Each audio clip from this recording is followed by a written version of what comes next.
गंगापूर तालुक्यातील आगाठाण, शंकरपूर, काटेपिंपळगाव, लासूरगाव, वैरागड, सनव देवळी या गावातील शिवना नदी पात्रात होणाऱ्या अवैध वाळू तस्करी विरोधात थेट गावकऱ्यांनीच आंदोलनाचं हत्यार उपसलं असून आगाठाण शिवना नदीपात्रात थेट गावकऱ्यांनी आणि शेतकऱ्यांनी आत्मदहन आंदोलन सुरू केलंय।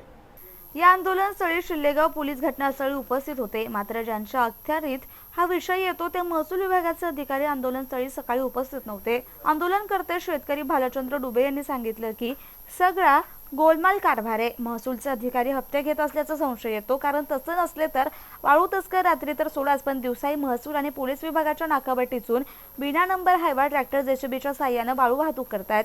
या बेसुमार वाळू उपशामुळे गावांना पाणी पुरवठा करणाऱ्या विहिरींचं पाणी आटले असून लवकरच संपूर्ण गावांना टँकरद्वारे पाणी पुरवठा करावा लागणार आहे असंही त्यांनी सांगितलं। Anirudh Bharadwaj, MCN news, Lasur. लोकांना मोकट चालून द्यायचं याचं काय नेम आहे? हे तर खुलं समजतात, मग गोळ गेली कशी बाई? कोटी रुपयाची मालमत्ता झाली, शास्त्र वाहन सापडलं नाही का?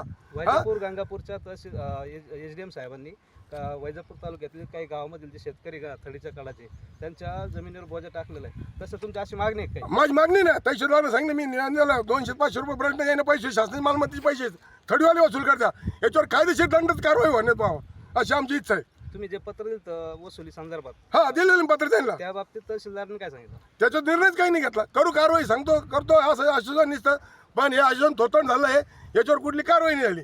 मग याच्यावर का धक्का शासन माघार घेऊन राहिलं? याचं शासनाच्या अधिकारी कुठली कारवाई करायला तयार नाही का ते याच्यात सहभागीच। मी तुम्हाला या ठिकाणी जे तलाठी आहे, त्या तलाठ्यांचं नाव काय? अफरीन पटेल मॅडम म्हणून। त्या काय नंबर, एका गाडीला नंबर नाही, एका ट्रॅक्टरला नंबर नाही, काय कोणता नंबर सांगायचा आम्ही? या नंबर त्याचे नाव सांगायचं, सगळे भामटे लोक बसलेले।